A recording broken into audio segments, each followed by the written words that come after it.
Wifi क्या बोला wifi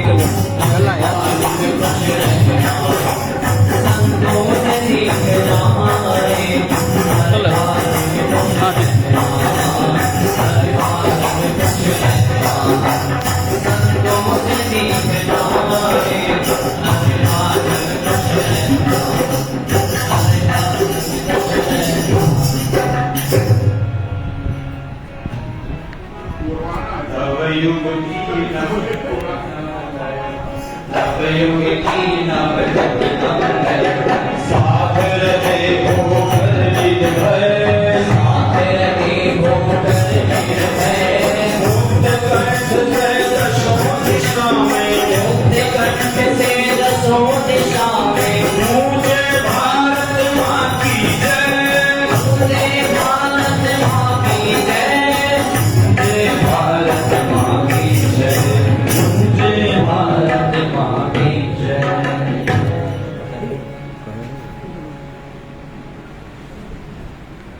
उनको कौन फोटो किसको बताना है?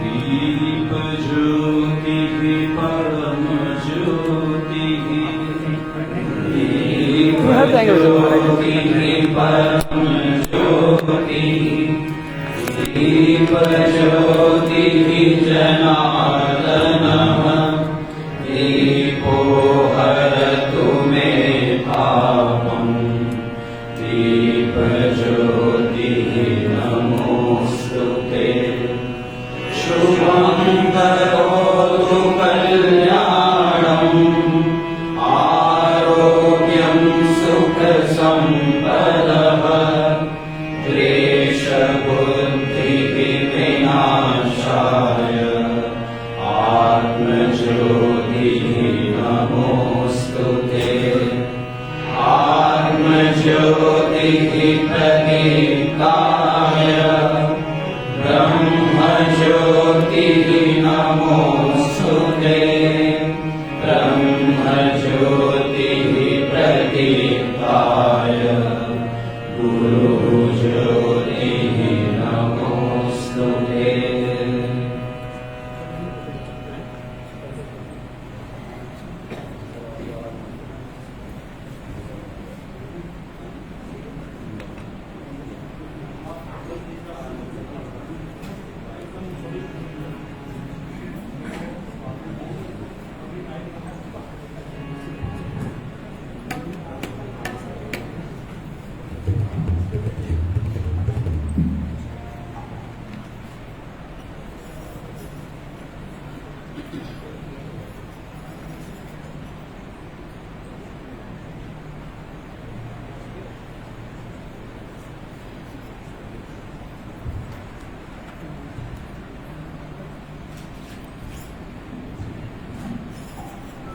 मातृपुराण 1, 2, 3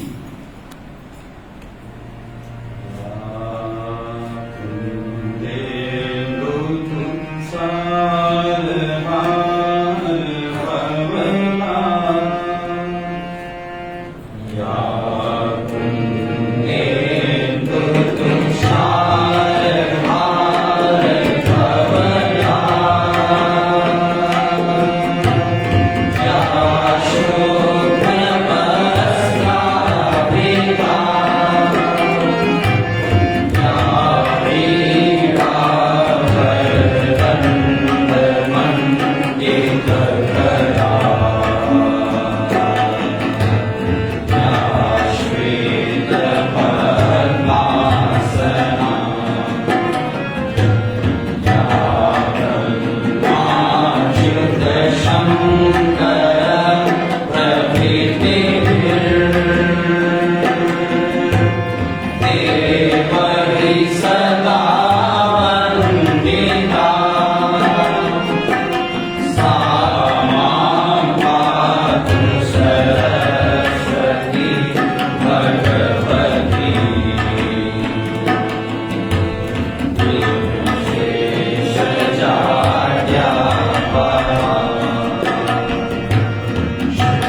अन्तरिक्षर्वं शान्तिः पृथिवी शान्तिः आपः शान्तिः ओषधयः शान्तिः वनस्पतयः शान्तिः विश्वे देवाः शान्तिः ब्रह्म शान्तिः सर्वं शान्तिः शान्तिरेव शान्तिः सामा शान्तिरेव ॐ शान्तिः शान्तिः शान्तिः मातृगणम 1 2 3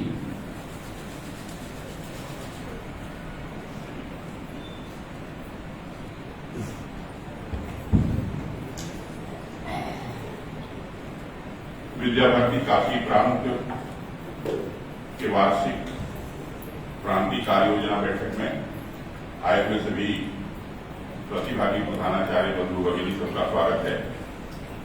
आज के इस उद्घाटन सत्र में हम सबके मार्गदर्शन के लिए जो अधिकारी मंडल मंचस्थ है, मैं उनका परिचय कराने के लिए अपने प्रदेश निरीक्षक आदरणीय रामजी सिंह से आग्रह करता हूं कि आए और मंचस्थ अधिकारीगण से हम सबका परिचय कराने की कृपा करें।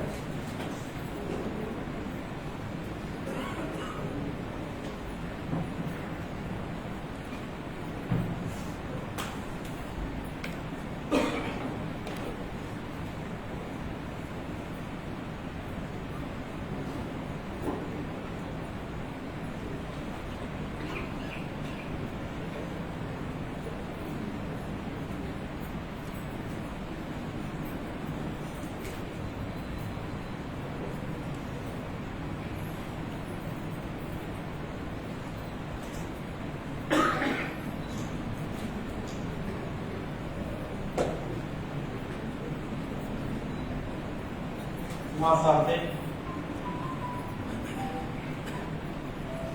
मंचस्थ अधिकारी वर्ग, सामने बैठे हुए विद्या भारती काशी प्रांत की जो नगरीय समिति है, भारतीय शिक्षा समिति पूर्वी उत्तर प्रदेश, उसके आधार स्तंभ जिनके बल पर, जिनके सामर्थ्य के बल पर हमारी संस्थाएं चलती हैं, ऐसे साधक प्रधानाचार्य बंधु भगिनी,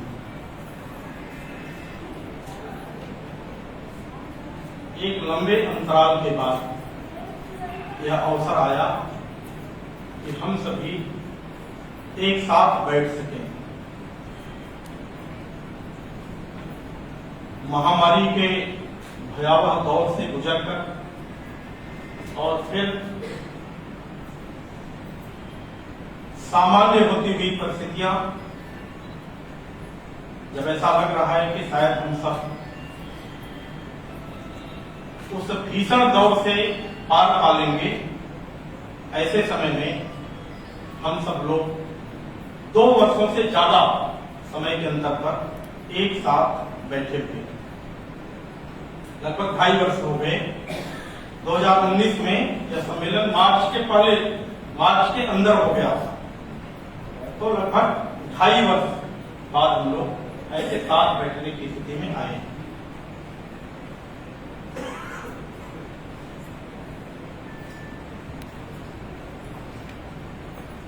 मंच पर जो अधिकारी हैं या इस कार्यक्रम में विशेष तौर से जो अधिकारी उपस्थित हैं,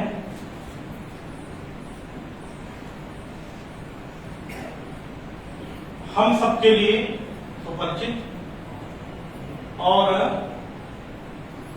जिनकी भेंट है, जिनकी भेंट नहीं है, वैसे तो कम ही लोग होंगे जिनकी भेंट नहीं होगी, लेकिन फिर भी हम सभी को पता है विद्या भारती पूर्वी उत्तर प्रदेश,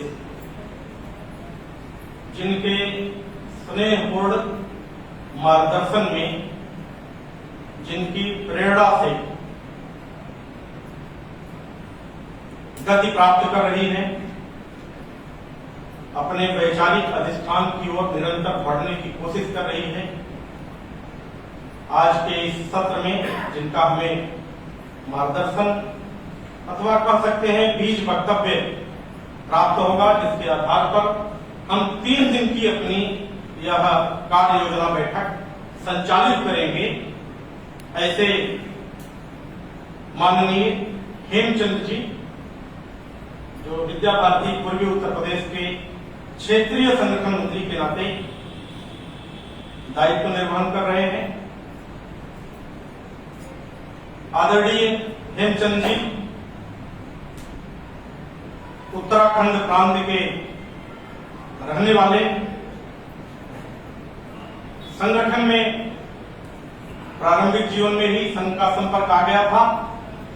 1987 में आप संघ के पूर्णकालिक प्रचारक बने।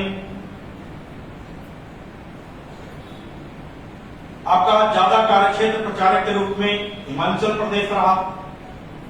वहीं से विभाग प्रचारक के रूप में काम करने के बाद 1995 में लगभग 26 वर्ष पहले विद्या भारती के दायित्व में आए हिमाचल प्रदेश के प्रांतीय संगठन मंत्री बने।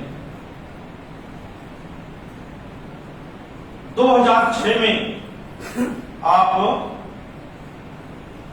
सभी लोगों को पता है, विद्या भारती ने अपने पूरे देश को 11 क्षेत्रों में बांट रखा है, जो उत्तर क्षेत्र है, जिसमें जम्मू कश्मीर, पंजाब, हरियाणा, हिमाचल ऐसे प्रांत आते हैं। उधर के 5 प्रांत का जो क्षेत्र है, उत्तर क्षेत्र, उसके संगठन मंत्री का दायित्व आपके जिम्मे आया 2006 में। 2016 में आपके जिम्मे राष्ट्रीय मंत्री का दायित्व संगठन ने दिया। आप राष्ट्रीय जो विद्या भारती के अंदर खेल कूद परिषद है, उसके संरक्षक हैं, मार्गदर्शन करते हैं। मेरे पास जो लिखा हुआ है राष्ट्रीय प्रभारी शब्द है। 2019 में आप विद्या भारती पूर्वी उत्तर प्रदेश क्षेत्र के संगठन मंत्री के रूप में दायित्व संभाले और तब से आपका स्नेह और सानिध्य हम सभी कार्यकर्ताओं का संबल है, हमारी ताकत है। इसके पूर्व में आप विशेष तौर से संगीत और पूर्व छात्र परिषद के अलग अलग विषयों के राष्ट्रीय मार्गदर्शक के रूप में दायित्व निर्वहन कर चुके हैं। आज आपका इस सत्र में हम सभी को मार्गदर्शन मिलने वाला है। अभी मंच पर एक कुर्सी आपने देखा हटा ली गई, जो आज के कार्यक्रम के माननीय अध्यक्ष जी, मुझे लगता है थोड़ा सा समय का कुछ अंतर हो रहा है। 20-25 मिनट पहले मुझे ऐसी जानकारी मिली थी कि 3:10 तक वो पहुंचेंगे। एक बार फिर से पता कर लीजिए सदाचार्य जी अभी कहाँ है, तो उनका परिचय आने के बाद होगा। मंच पर विद्या भारती जो हमारी नगरीय इकाई भारतीय शिक्षा समिति पूर्वी उत्तर प्रदेश और भारतीय शिक्षा समिति काशी प्रांत, इन दोनों समितियों के माननीय मंत्री के रूप में जो हम सभी का मार्गदर्शन कर रहे हैं, आदरणीय डॉक्टर रघुराज सिंह जी। हम सभी जानते हैं इसके पूर्व भी आप मंत्री रहे हैं, इसके पूर्व अध्यक्ष का भी दायित्व निर्वहन कर चुके हैं। इस जिले में ही नहीं बल्कि पूर्वांचल में प्रख्यात, मुझे लगता है उस समय इस जिले में एक ही बीएड कॉलेज होता था, हड़िया पीजी कॉलेज। उसके आप बीएड के लंबे समय तक प्राध्यापक रहे, विभागाध्यक्ष रहे, दशकों तक आप उसके प्राचार्य रहे और एक ख्यातनाम शिक्षाविद के रूप में आपकी पहचान है। आप हमारे मंत्री के रूप में आज इस कार्यक्रम में मंच पर उपस्थित। इसके अतिरिक्त इस कार्यक्रम में जिनका सानिध्य, विशिष्ट सानिध्य हम सभी को प्राप्त हो रहा है, आदरणीय डॉक्टर राम मनोहर जी, जो हमारे प्रांतीय संगठन मंत्री हैं, आप सभी का विधिवत ठीक से परिचय है, और मूलतः संघ के प्रचारक हैं। यह जो स्थल है प्रयाग है, यहीं से आपने पूर्णकालिक यात्रा प्रारंभ किया था और विभिन्न प्रकार की जिम्मेदारियों के निर्वहन के बाद आज विद्या भारती काशी प्रांत का मार्गदर्शन कर रहे हैं। मंच के बगल में आदरणीय विजय उपाध्याय जी,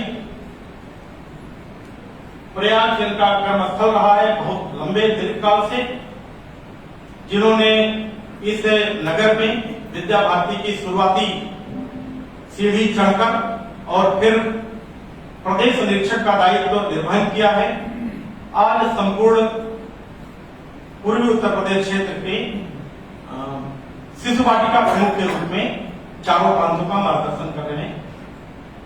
उनके बगल में श्रीमान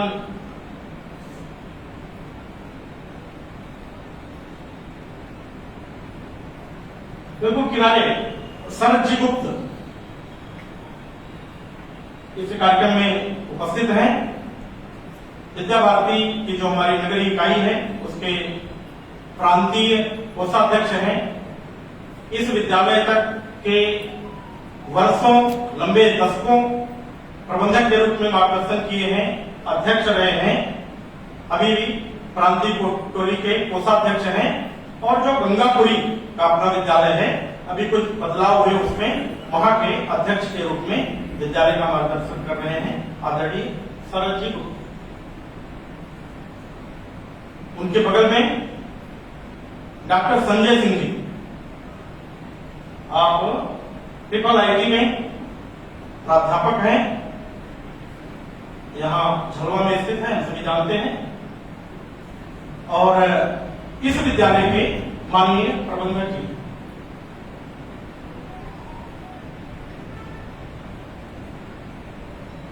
इधर मुझे चेहरा दिख नहीं रहा है,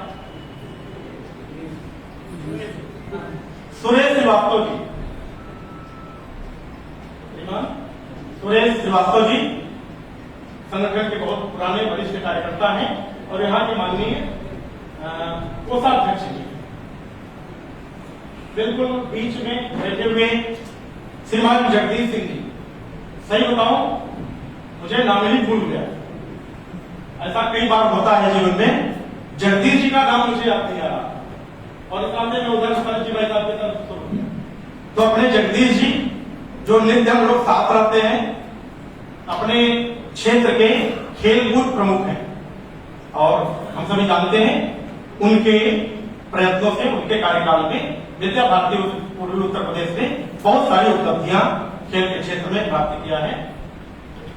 इधर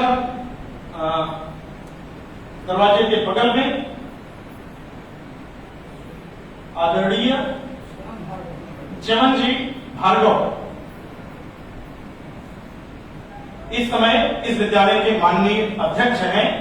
इसके पूर्व आप इस विद्यालय के माननीय प्रबंधक रहे हैं और विद्यालय से लगाव है, संगठन के पुराने कार्यकर्ता हैं, परिवार से संगठन के कार्यकर्ता हैं, पिताजी भी, पूरे परिवार के भाई भी, सब लोग पुराने कार्यकर्ता हैं संगठन के, आदरणीय चमन जी।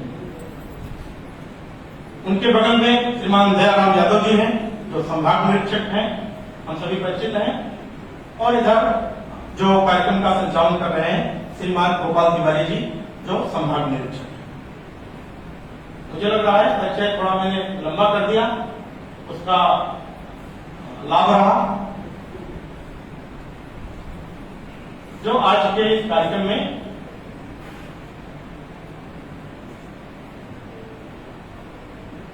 मैंने थोड़ी देर पहले ही कहा था, कार्यक्रम के अध्यक्ष जी आ ही रहे हैं, ये सूचना थी चित्रकूट की तरफ से कहीं से आना था और इस हफ्ते थोड़ा विलंब हुआ, अध्यक्ष जी आए।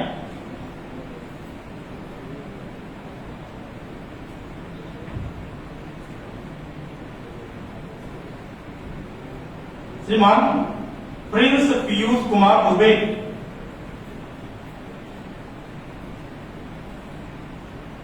हम सभी लोग, मुझे लगता है ज्यादातर लोग परिचित होंगे, नाम से जरूर परिचित होंगे। आप मूलतः हाथरस जिले के रहने वाले हैं। अभी पिछले दिनों जब खेल के क्षेत्र में सारी दुनिया में एक आंदोलन और अभियान जैसा चल रहा था, ओलंपिक चल रहा था, उसमें बहुत वर्षों बाद भारत की हॉकी टीम ने जो श्रेष्ठता का प्रदर्शन किया, जो देश को प्रसन्नता का अवसर दिया, आज हम लोगों के लिए बहुत गौरव की बात है।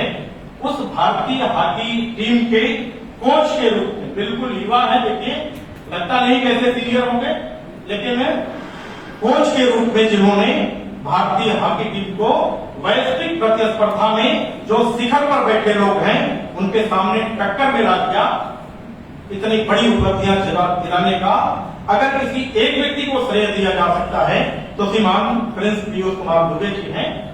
मैं आपका परिसर में स्वागत कर रहा हूं। हमारे लिए गर्व की बात है कि आप इस कार्यक्रम में अध्यक्ष के रूप में उपस्थित हैं। आप, मैंने बताया, हाथरस जिले के रहने वाले, प्रयागराज भी आपकी कर्मभूमि रही है। आपने जॉर्ज टाउन स्वामी विवेकानंद विद्या मंदिर से प्राथमिक पढ़ाई किया हुआ है। एनआईसी पटियाला से आपने परास्नातक किया हुआ है। 2005 से 2012 तक आप गेस्ट फैकल्टी इलाहाबाद विश्वविद्यालय शारीरिक शिक्षा विभाग में कार्यरत रहे हैं। 2014 में साई में जो भारतीय खेल प्राधिकरण है उसमें आपने सेवा प्रारंभ किया।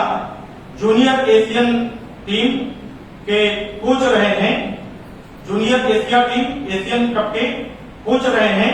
16 से 21 तक लगातार भारतीय हॉकी टीम के कोच हैं।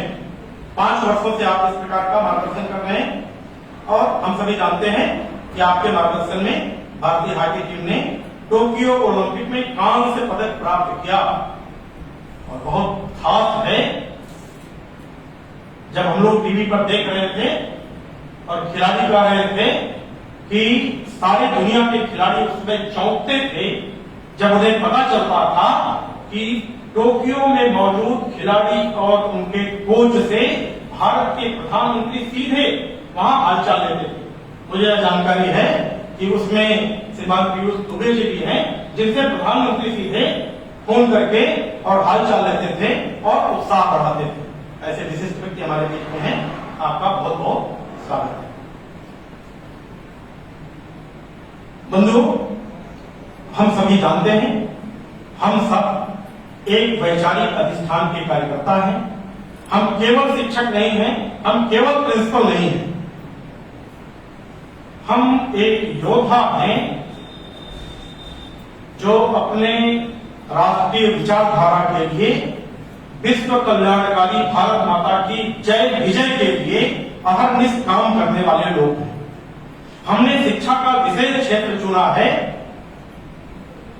10 दिशाओं में जाएं, जब दल बादल से छा जाएं, यह संगठन का लक्ष्य लेकर चले हैं। हमने एक दिशा चुना, शिक्षा का क्षेत्र।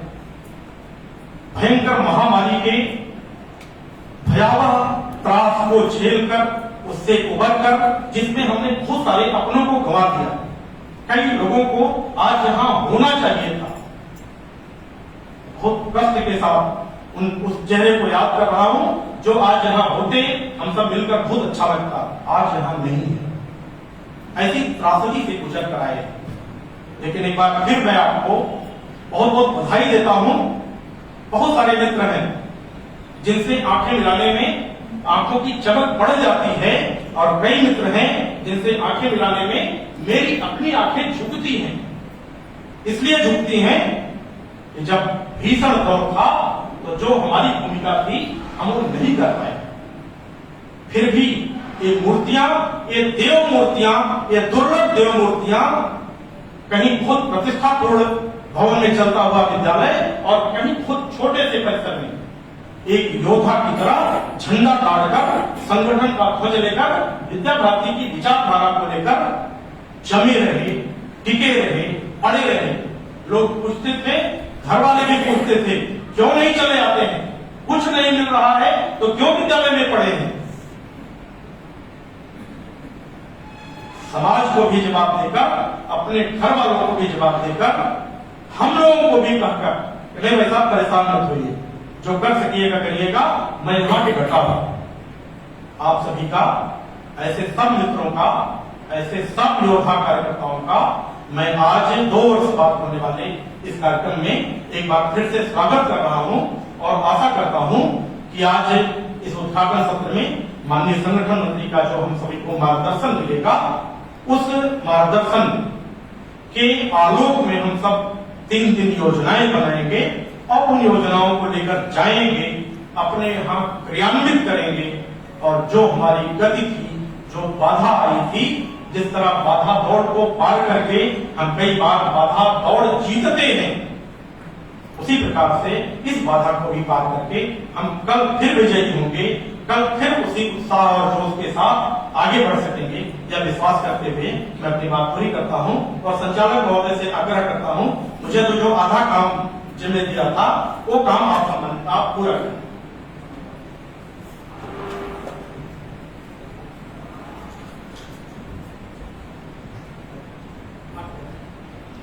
अभी हम सब मंचस्थ अधिकारी और अतिथि वृंद से परिचित हो रहे थे। परिचय के पश्चात में मंचस्थ अधिकारियों के सम्मान के लिए मैं यहाँ राकेश जी बैठे हुए हैं।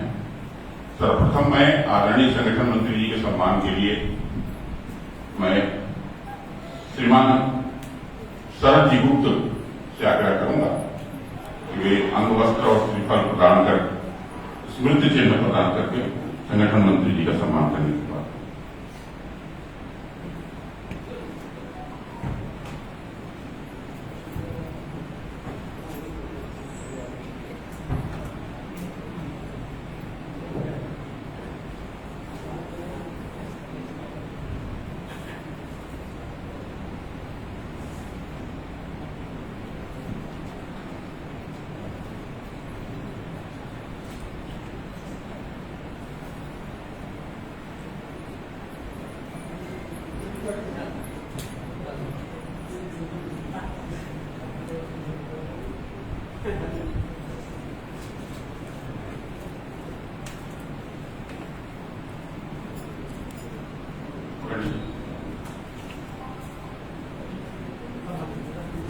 इस कार्यक्रम के अध्यक्षता का दायित्व जिनके ऊपर है, अभी हम लोग परिचित हो रहे थे। खेल के आज के दिन में शीर्षस्थ हैं, राष्ट्रीय हॉकी टीम के कोच हैं। मैं उनके सम्मान के लिए अपने पूर्वी उत्तर प्रदेश क्षेत्र के खेल के प्रमुख हैं श्रीमान जगदीश सिंह जी, मैं उनसे आग्रह करता हूं कि श्रीमान पीयूष जी का सम्मान अंगवस्त्र श्रीफल और स्मृति चिन्ह दे करके करने की बात है।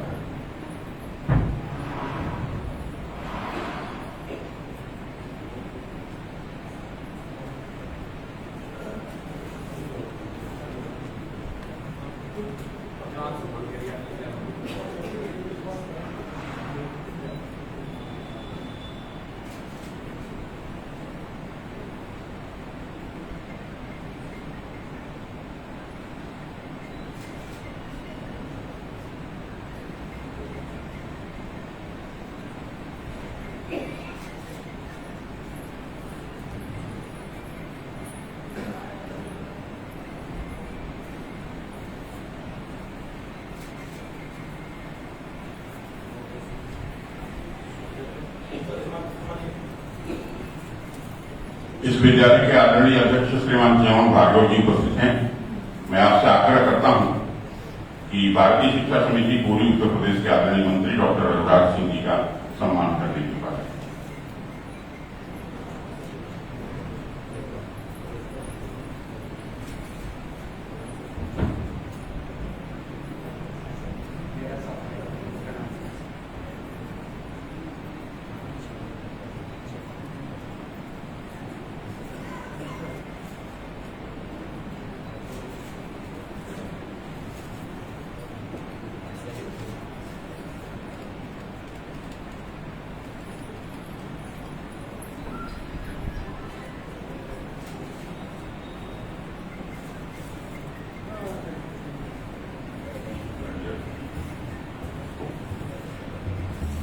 डॉक्टर संजय सिंह जी इस विद्यालय के प्रबंधक जी उपस्थित हैं। मैं आपसे आग्रह करता हूं कि प्रदेश निरीक्षक जी को अंगवस्त्रम और स्मृति चिन्ह श्रीफल प्रदान करके सम्मानित करने की कृपा करें।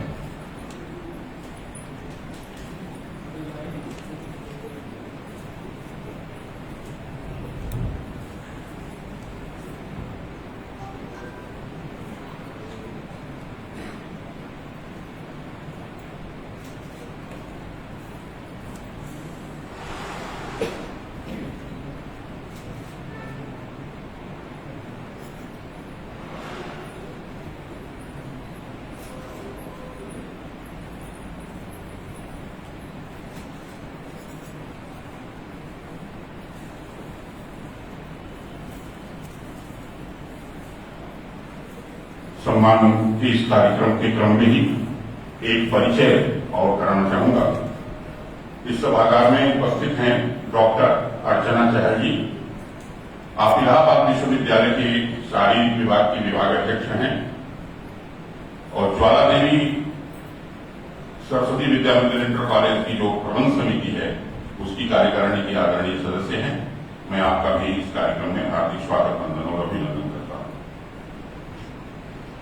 प्रधानाचार्य सभी अपने इस प्रांत के उपस्थित हैं।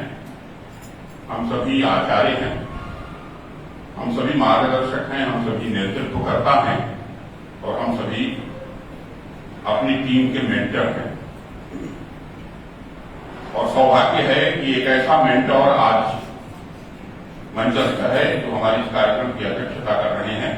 आदरणीय पीयूष दुबे जी राष्ट्रीय हॉकी टीम के कोच हैं, वो एक मेंटर हैं, मार्गदर्शक हैं। उनकी प्रेरणा से बहुत ही स्वर्णिम उपलब्धि भारतीय टीम ने हासिल की है।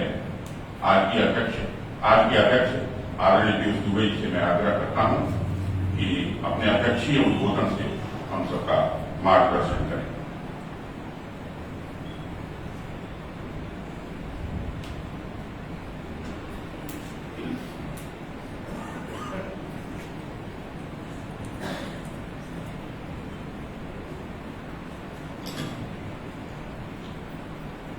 ओम संगच्छध्वं संवदध्वं संभो मनांसि जानताम् देवाभागं यथा पूर्वे संजानाना उपासते। हम सब एक साथ चलें, हम सब एक साथ बोलें और हम सब के मन एक हों। इसी संकल्प के साथ इस सम्मानीय मंच पर उपस्थित मेरे अग्रज सभी का मैं हृदय से वंदन करता हूं। सम्मानित प्रधानाचार्य विद्या भारती के सभी जो भी काशी प्रांत से आए हुए हैं, माननीय संगठन मंत्री जी, माननीय प्रांत प्रचारक जी, मेरे साथ आई डॉक्टर अर्चना चहल जी और मेरे साथ चित्रकूट से और प्रयागराज से आए हुए मेरे कुछ मित्रगण, आप सभी का मैं सादर वंदन करता हूं। देखिए, जब मैं टोक्यो ओलंपिक में था तो एक जापानीज ने मुझसे पूछा कि आर यू हिंदू। तो वो प्रश्न मेरे लिए बहुत ही चौंकाने वाला था।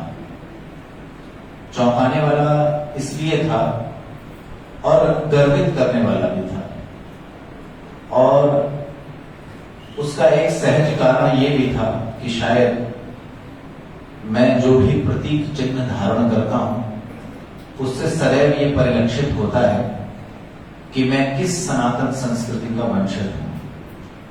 तो मैंने उससे जवाब में यही कहा कि yes, I am a proud Hindu. और ऐसा प्रायः मेरे साथ होता है।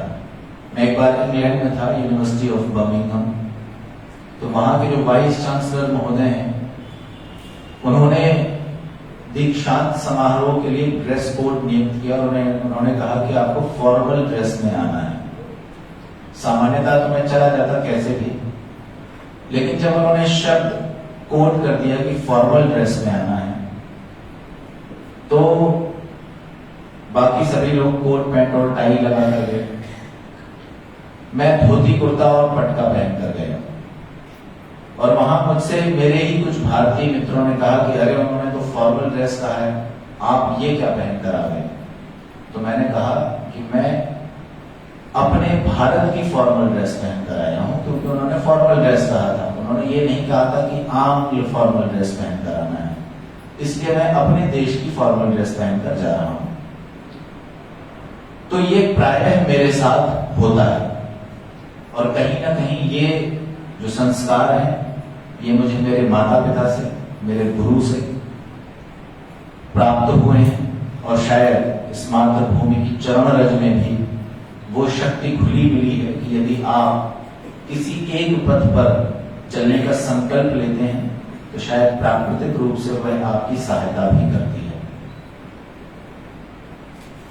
देखिए, जब मैं बात करता हूं सनातन संस्कृति की, तो दूसरी बात आती है कि इस सनातन संस्कृति को धारण कौन कर सकता है। देखिए, तेजाब होता है, उसमें इतनी शक्ति होती है कि आप किसी भी वस्तु पर डालेंगे वो उसको गला देंगे, लेकिन संसार में कोई ना कोई ऐसी वस्तु तो है ही, ऐसी कोई ना कोई धातु है जो तेजाब को भी धारण कर सकती है। हम भारत को पुण्य भूमि कहते हैं। क्यों कहते हैं? हम अमेरिका वासी भी अपनी भूमि को पुण्य भूमि नहीं कहते हैं, ना ऑस्ट्रेलियंस कहते हैं, हम भारतीय कहते हैं। क्यों? क्योंकि यही वो भूमि है जिसमें भगवान राम को, भगवान कृष्ण को और भगवान शिव को धारण करने की क्षमता है। तो जो धारण कर सकता है वह बहुत महत्वपूर्ण होता है, और मुझे लगता है कि इस सनातन संस्कृति को केवल और केवल हिंदू ही धारण कर सकता है। भगवान ने केवल उसी को यह शक्ति प्रदान की है कि वो इस सनातन संस्कृति का उत्थान कर सके। यदि मैं बात करूं कि इस शक्ति को धारण करने वाला जो हिंदू है, पूर्ण हिंदुओं को एक वटवृक्ष के नीचे इकट्ठा कर सके।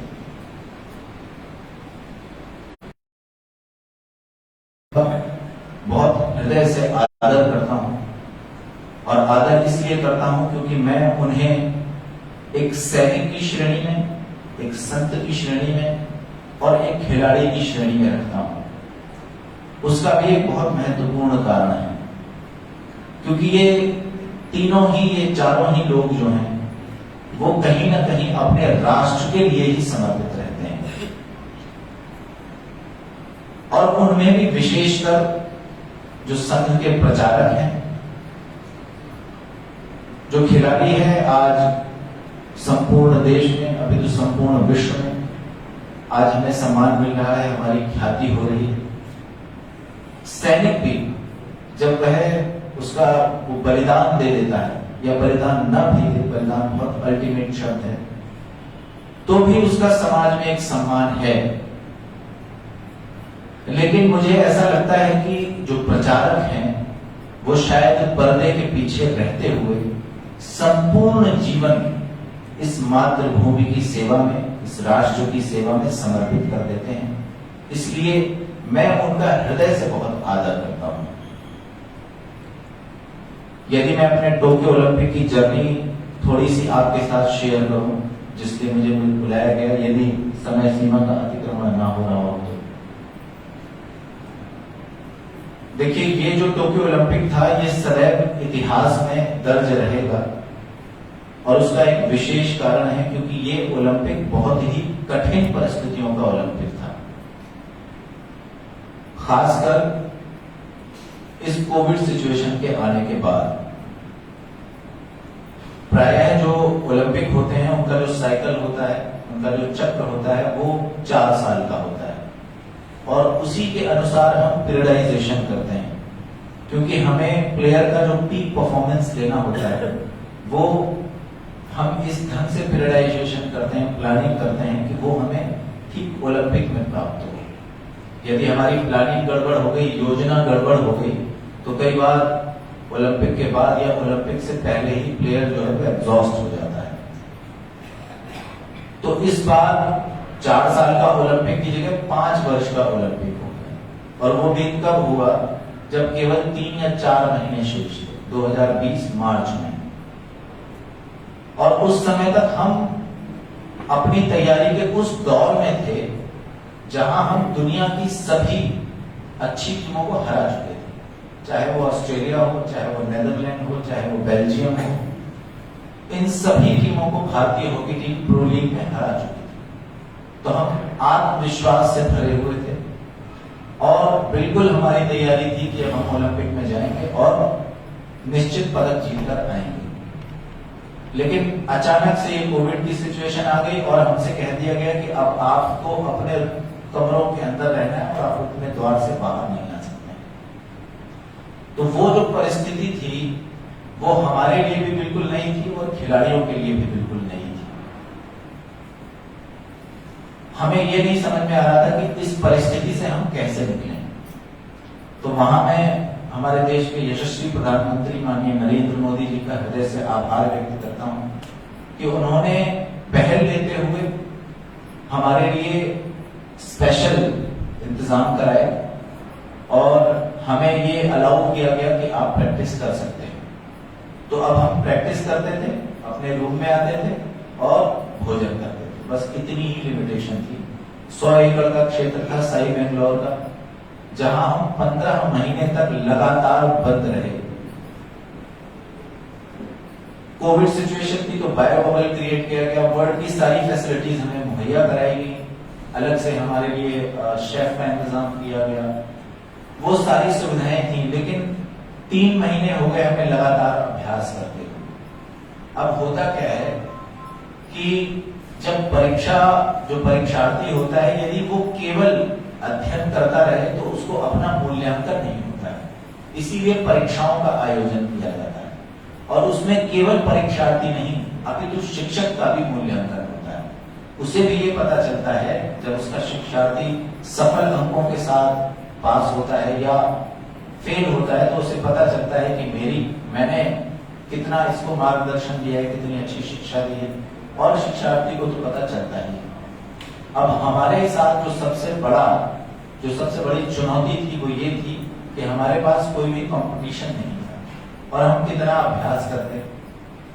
लगभग एक वर्ष में भारतीय हॉकी टीम लगभग 100 अंतरराष्ट्रीय मैच खेलती है यदि नॉर्मल सिचुएशन हो तो। और इस बीच में केवल 2 टूर हमें मिले और वो भी माननीय प्रधानमंत्री जी ने स्पेशल हमारे लिए ऑर्गेनाइज कराए थे। एक हम जर्मनी गए और एक अर्जेंटीना गए। उसके बाद भारत को रेड लिस्ट में डाल दिया गया, तो हमारी जो ओवरसीज फ्लाइट थी वो सारी कैंसिल हो गई। तो फिर हमारे सामने एक बहुत बड़ी चुनौती आई कि हम इनको कंपटीशन का एनवायरनमेंट कैसे दें। तो मेरे पास 33 खिलाड़ी थे और उन 33 खिलाड़ियों को हमने 2 टीमों में बराबर बराबर बांट दिया और हमने वो एनवायरनमेंट क्रिएट किया जैसे बिल्कुल अंतरराष्ट्रीय मैच हो रहा हो। हम खेलते प्रैक्टिस मैच ही थे, लेकिन हम दोनों ही टीमों को जो हम किट पहनते हैं जिसको कि हम इंडिया का कलर कहते हैं, वो दोनों ही टीमों को इंडिया का कलर पहनाते थे। मैच से ठीक पहले राष्ट्रगान होता था और उसके बाद मैच शुरू होता था। तो कई बार जो स्टैट्स हैं तो वो कई बार अंतरराष्ट्रीय मैचों से भी हमारे ज्यादा आए, जो फिजिकल एट्रीब्यूट्स जिसको कहते हैं, चाहे वो हाई स्पीड रनिंग हो, चाहे वो रिपीटेड स्प्रिंट्स हो या टोटल रनिंग हो, वो कई बार स्टैट्स अंतरराष्ट्रीय मैचों से भी ज्यादा आए। इससे ये पता चलता है कि जो पूरे 33 खिलाड़ी थे वो पूरे मनोयोग से जो भी हमने अभ्यास करा रहे थे वो उसको कर रहे थे। उसके बाद ओलंपिक का सिलेक्शन हुआ। केवल 16 ही खिलाड़ी ओलंपिक टीम में जाते हैं और ये किसी भी प्रशिक्षक के लिए सबसे दुखदायी समय होता है जब उसे टीम का चयन करना होता है, क्योंकि खिलाड़ी आपके पास 33 हैं और चुनना आपको 16 को है, क्योंकि वो भी एक परिवार ही होता है। हर बालक हमारा एक परिवार का ही हिस्सा होता है, क्योंकि हम अपने परिवार से तो दूर होते हैं। मैं खुद लगभग 3 वर्ष बाद अपने परिवार से मिला। मेरी छोटी बिटिया है, 1 वर्ष की थी जब मैं उसे छोड़ के गया। जब मैं पदक जीत कर वापस आया तो वो 4 साल की हो चुकी थी। वो किसी पत्रकार ने वो छाप भी दिया पेपर में, वो हमेशा मुझसे पूछती थी कि पिताजी आप मोबाइल से बाहर कब आएंगे। तो ये सिर्फ मेरी कहानी नहीं है, ये उस प्रत्येक बालक की कहानी है पूरे कोचिंग स्टाफ की कहानी है जो इस ब्रॉन्ज मेडल का हिस्सा थे। तो चयन हो गया, तो इसीलिए मैंने जब चयन से पहले जब हम भारत छोड़ रहे थे, चयन के बाद तो हमने एक बैठक बुलाई और मैंने वहां विशेष रूप से ये बात कही थी कि यदि भारत का मेडल आता है ओलंपिक में तो ये केवल इन 16 या 18 खिलाड़ियों का नहीं होगा, ये इन पूरे 33 खिलाड़ियों को होगा। ये पूरा मेडल इन 33 खिलाड़ियों को समर्पित होगा। और उसका एक बहुत बड़ा विशेष कारण ये है कि यदि 2 पहलवान हो और एक बहुत कमजोर हो और एक बहुत अच्छा हो, तो वो जो अच्छे वाला अगर उस कमजोर पहलवान से ही लड़ता रहेगा तो एक दिन उसका भी क्षय हो जाएगा। अगर आपको अपनी स्किल्स शार्पन करनी है तो जो आपके सामने वाला प्रतिद्वंदी है वो भी उतना ही मजबूत चाहिए जितने की आप हैं, बल्कि आप अपने अच्छे से लड़ेंगे तो आप और ज्यादा बेहतर होंगे। तो वो जो खिलाड़ी थे 16 के अलावा उन्होंने भी अपना 100% दिया था, तभी तो वो 16 खिलाड़ी इतने अच्छे हुए थे। तो ऐसा नहीं कि केवल वो 16 या केवल वो 18 खिलाड़ियों का ही योगदान था। पिछले 4 वर्षों से, पिछले 8 वर्षों से वो जो बाकी के खिलाड़ी थे उनके योगदान को भी तो सराहा जाना चाहिए। तो इसलिए मैंने वो मेडल उन पूरे 33 खिलाड़ियों को समर्पित किया था। जब ये कोविड की सिचुएशन जैसे जैसे धीरे आती गई, हमारे लिए दौर और कठिन होता चला गया। रोज हमारे कोरोना के टेस्ट होते थे और सिलेक्शन हो जाने के बाद भी जापान ने एक ओचा ऐप बना दी थी जिसमें हमने रोज अपनी वेलनेस फिल करनी होती थी। और टेस्ट इतने दिए थे कि आज भी ऐसा लगता है जैसे यहाँ दिमाग में होल हो गया, छेद हो गया, इतने टेस्ट दिए। और ये नहीं पता होता था कि क्या रिजल्ट आएगा। अगर रिजल्ट आपका पॉजिटिव आ गया तो आपकी ओलंपिक जर्नी वहीं समाप्त। इस बात से कोई फर्क नहीं पड़ता है कि आपने कितनी मेहनत की है, आप कितने अच्छे खिलाड़ी हैं। तो वो एक इतनी अनोइंग सिचुएशन थी जो आपके वश में नहीं थी। तो वहां कहीं ना कहीं मानसिक दृढ़ता की बहुत आवश्यकता पड़ती है। मुझसे किसी पत्रकार ने पूछा भी था, यही प्रयाग के ही पत्रकार ने पूछा कि आप प्रयाग से क्या देकर आए हैं। कई बार पत्रकार ऐसा प्रश्न कर लेते हैं कि वो आपको संशय में डाल देते हैं, लेकिन मैं शायद उनकी मंशा समझ गया। मैंने बहुत ही कम शब्दों में उन्हें जवाब दिया कि मैं शब्दों से कम अपने चरित्र से ज्यादा शिक्षा देकर आया हूं। बालक जो खिलाड़ी हैं वो प्रायः मुझसे कहा करते थे कि आपको देखकर ही प्रेरणा मिलती है। ये अपने मुंह से कहता हुआ बहुत ही ओछा लग रहा है और मैं अपनी पर्सनल फीलिंग बताता हूं कि मुझे आज भी यही लगता है कि मौसम कौन कुटिल खिलकामी। ये मैं फिर इस बात को कह रहा हूं कि ये मेरे अंदर कोई भी गुण नहीं है, ये उस सनातन संस्कृति की देन है मैं जिसकी चरगत अपने मस्तक पर धारण करता हूं। ये सब कुछ उसी का है, ये केवल उसी का रिफ्लेक्शन है जो बच्चे कहते थे कि इनको देखकर प्रेरणा प्राप्त होती है। क्योंकि मैं प्याज लहसुन नहीं खाता, संध्या भी करता हूं, मेरा अलग भोजन बनता है। कई बार विदेशों में ऐसा होता है कि आपको भोजन नहीं मिल पाता है, तो कोई इतनी बड़ी बात नहीं, क्योंकि कठिन परिस्थितियों में ही सिद्धांतों का पालन किया जाता है। अदरवाइज उन सिद्धांतों का क्या मूल्य रह जाएगा, ऐसे धर्म का क्या मूल्य रह जाएगा जो केवल किताबों में लिखने योग्य है और आप उसको व्यवहार में नहीं परिणत कर सकते हैं। हमारे यहाँ उपवास की परंपरा है बहुत बाल्यकाल से, शैशवावस्था से ही मैं कहूंगा कि हमें उपवास की शिक्षा दी जाती है। तो ये नहीं मिलता भोजन तो उपवास कर लेते हैं। भारत का रहने वालों को इतनी बड़ी चीज नहीं मिल रही है, लेकिन उन मूल्यों को मैंने संजो कर रखा हुआ है जो शायद मैं उन बच्चों में संप्रेषित करने में, शायद भगवान ने मुझे निमित्त बनाकर उन संस्कारों को प्रत्यारोपित करने में जो शायद आज से पहले कभी नहीं हुआ, वहां देने का प्रयास हुआ। तो मैंने बहुत अधिक समय ले लिया है। अंत में केवल पटाक्षेप करते हुए यही कहना चाहूंगा कि बहुत मुश्किल से ओलंपिक पहुंचे। जब ओलंपिक पहुंचे तो वहां रोज टेस्ट होता था और ये पता नहीं होता था कि कल क्या रिजल्ट आएगा। रिजल्ट पॉजिटिव आ गया तो आपकी ओलंपिक जर्नी वहीं समाप्त। जिस दिन हमने सेमीफाइनल हम जिस दिन हारे थे तो वो हमारे लिए बहुत ही कठिन दौर था, क्योंकि हम पूरे मनोयुक्त, यही हमारा पूरा विश्वास था कि हम जा रहे हैं तो हम निश्चित फाइनल खेलेंगे। लेकिन वो हमारे लिए बहुत बड़ा सेटबैक था और हम ड्रेसिंग रूम में बैठे हुए थे और बहुत ही निराश थे बच्चे। और मैं उस क्षण का वेट कर रहा था कि कब जैसे कोई दुर्घटना हो जाए, कोई व्यक्ति रो रहा हो तो उसे एकदम से चुप नहीं कराना चाहिए, उसकी उस भावनाओं को निकलने देना चाहिए। तो मैं उसी मोमेंट का वेट कर रहा था, तभी कॉल आई कि माननीय प्रधानमंत्री जी आपसे बात करेंगे। तो मुझे पता था कि माननीय प्रधानमंत्री जी बात करें तो निश्चित कुछ न कुछ प्रेरक ही कहेंगे, इसलिए वो फोन मैंने स्पीकर पे डाल दिया। तो सारे बच्चे बैठे हुए थे और उन्होंने मुझसे कहा कि पीयूष जी 40 वर्षों बाद आपने भारत को ओलंपिक के सेमीफाइनल में पहुंचाया है, हमारे लिए यही गौरव का विषय है। बिल्कुल निराश होने की आवश्यकता नहीं है। और उनकी बात जो अंडरलाइन करने वाली थी वो ये थी कि मुझे पूरा विश्वास है कि आप अगले मैच में निश्चित अच्छा करेंगे। तो उसके बाद वो कहते हैं कि स्वामी मुख सो चाहिए, खान पान कहूंगे, पालई पोषे सकल अंग, तुलसी सहित विवेक।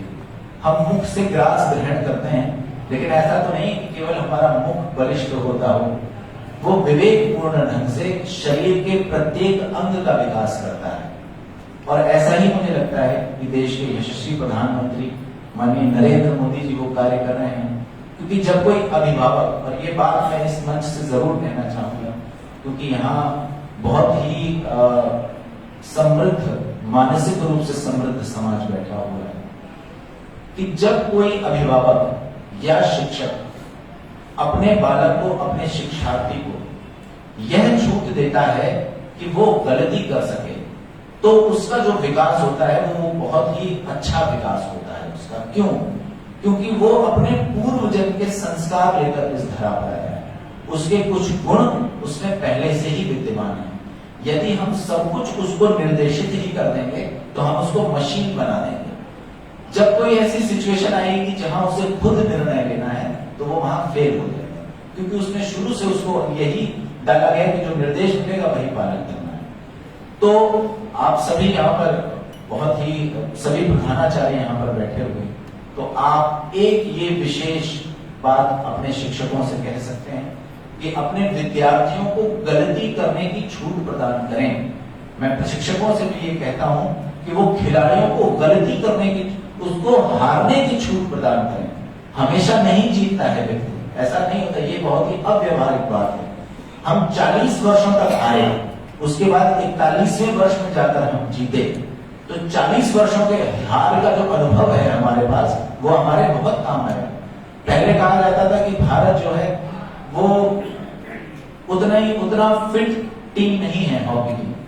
क्यों? क्योंकि यूरोपियंस की ब्रीड बहुत अच्छी है। मुझे इस बात से बहुत चिढ़ होती थी, जो देश सप्तद्वीप धरती का राजा रहा हो उसकी ब्रीड कमजोर हो सकती है क्या?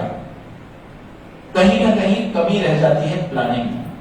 और आज मैं एक गर्व के साथ कहता हूं कि भारतीय hockey team he is one of the fittest team in the world. और एक लड़का है Sumit, he is the one of the fittest player in the world. तो जितने यूरोपियंस थे उनके पसीने छुड़ा दिए हमने। हम लगातार खेल सकने की क्षमता हमारे अंदर है और वो इस बात से हतप्रभ थे। और बहुत ही अनफॉर्चुनेट था कि हम सेमीफाइनल जीत गए, नहीं तो शायद इतिहास कुछ और होता। तो मैं यही कहना चाहूंगा आपसे, मेरी तरफ से आज इस मंच से यही एक संदेश में देना चाहता हूं कि जो भी आप अपने विद्यार्थियों को शिक्षा देते हैं, बहुत महान शिक्षा का कार्य है। विद्या भारती के कार्य की कोई तुलना नहीं हो सकती है, क्योंकि उन्होंने ही, मैं जितनी बातें मैंने कही हैं, उस सनातन संस्कृति का संरक्षण भी कर रहे हैं और उसके उत्थान के लिए भी कार्य कर रहे हैं। तो लेकिन कहीं ना कहीं कुछ बातें ऐसी रह जाती हैं जो मैंने अपने अनुभव से, बहुत छोटा अनुभव है, बहुत कम आयु है मेरी, लेकिन जितना भी अनुभव है मैं एक ही बात बस यहाँ से कहकर जा रहा हूँ कि अपने खिलाड़ियों को, अपने बच्चों को गलती करने की गुंजाइश दें, क्योंकि उन गलतियां करके ही वो सीखेंगे। मैंने बहुत अधिक समय ले लिया है, मैं बहुत बहुत क्षमा प्रार्थी हूँ। और माननीय मंच से घोषणा की गई थी कि यहाँ पर मेरा सम्मान किया जा रहा है, तो मैं आप सभी के चरणों में ये विनम्र निवेदन करता हूँ कि अग्रजों से सम्मान लेने की परंपरा हमारी नहीं है। जो कुछ भी मुझे यहाँ प्राप्त हुआ है वो मैं आशीर्वाद के रूप में यहाँ से लेकर जा रहा हूँ। बहुत बहुत धन्यवाद। जय हिंद।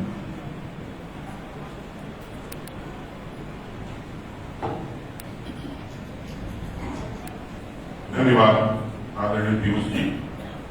पहली बार एक सुखद हास्य समझे कि कोई खिलाड़ी इस प्रकार से आध्यात्मिक चिंतन वाला भी हो सकता है और जिसके व्यक्तित्व में और चरित्र में कर्तृत्व में भारतीय जीवन मूल्य रसे बचे। और मुझे लगता है कि यही सबसे विशेष बात थी कि टीम को उस शिखर तक पहुंचाई।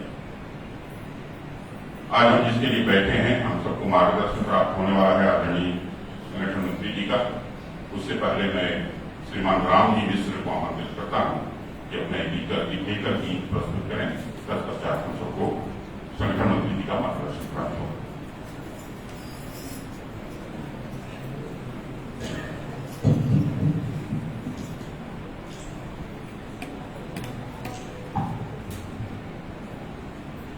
ये